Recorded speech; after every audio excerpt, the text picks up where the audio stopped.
मेरा पहला सवाल आपसे यही है कि ये सफलता होती क्या है? परिभाषाएँ अलग-अलग हैं विनीत जी। संसार की परिभाषा अलग है, अध्यात्म की अलग है। संसार की दृष्टि से हम सोच कर के देखें तो संसार सफलता को आधार मानता है सुख का। और सफलता को किस आधार पे परिभाषित करता है? सफलता को परिभाषित करता है प्रतिद्वंदिता के आधार पर, हुँ, हुँ। कॉम्पिटिशन के आधार पर। हुँ, हुँ। आपके पास कोई चीज़ है इतना काफ़ी नहीं है, हुँ, हुँ। औरों से ज़्यादा होनी चाहिए। हुँ, हुँ। नौकरी है इतना काफ़ी नहीं है, हुँ, औरों से बढ़िया होनी चाहिए। हुँ, हुँ। पैसा है इतना काफ़ी नहीं है, औरों से ज़्यादा होना चाहिए। आपके पास गाड़ी कौन-सी है, उसका ब्रांड कौन-सा है, मॉडल कौन-सा है। हुँ, हुँ। जो दुर्भाग्य है वो ये है कि सांसारिक दृष्टि से सफलता की परिभाषा बन गई। हुँ, तो हुँ। व्यक्ति क्या है पाने से ज़्यादा औरों की तुलना में ज़्यादा पाने पर विश्वास रखता है। और वो जो औरों से ज़्यादा पाने की दौड़ है, वो अपने संतोष को और अपने मन की शांति को गँवाए बगैर मिल नहीं सकती। इसीलिए क्या आध्यात्मिक दृष्टि से तो सफलता तब है जब हमें जीवन के उद्देश्य की प्राप्ति हुई, आत्म प्रतिष्ठा मिली। मैं अपने कर्मों की दृष्टि से इतना संतुष्ट अपने को अनुभव करूं कि दुनिया में किसी के आगे मुझे नज़र झुकानी नहीं पड़े। मेरी दृष्टि में आध्यात्मिक दृष्टि से सफलता तब है जब मुझे दिन में किसी के आगे नज़र न झुकानी पड़ी और रात में किसी से मुंह नहीं छुपाना पड़े। इसका कोई पैमाना भी है सफलता का? किस हर आदमी की सफलता का एक पैमाना होता है। मतलब मैं किस हाइट तक जाना, मेरा सवाल ये है कि किस हाइट तक सफलता हम मानें और उसको कैसे तय करें अपने जीवन के अंदर?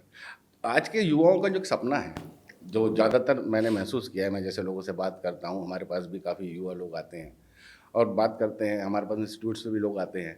तो सबका सपना है कि एक बड़े लेवल पे जल्दी से एक मर्सिडीज़ या कोई बड़ी गाड़ी खरीद लेना, बड़ा-सा मकान बना लेना। क्या सफलता के यही पैमाने हैं?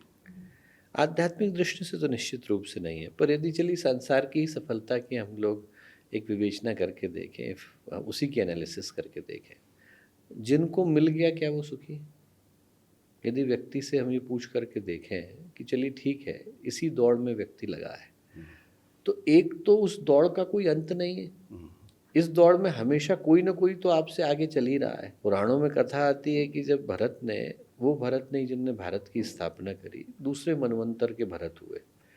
वो चक्रवर्ती सम्राट हुए। चक्रवर्ती तब बोलते थे जब सब जगह पर उनका निरप मतलब बिना किसी विरोध के निर्विरोध शासन हो जाए।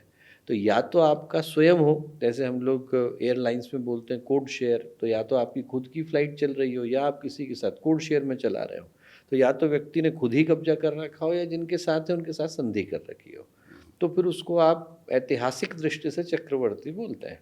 चक्रवर्ती शासक बने वो।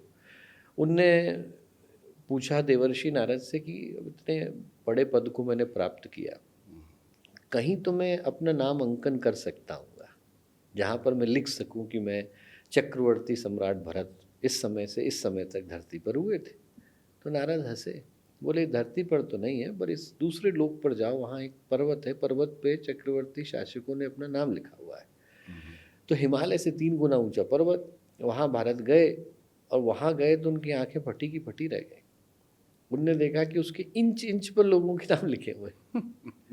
तो चक्रवर्ती सम्राट भी आते हैं, चले जाते हैं। हुँ, हुँ, साँस टूटते ही सब रिश्ते टूट जाते हैं, बाप, माँ, बहन, बीवी, बच्चे छूट जाते हैं।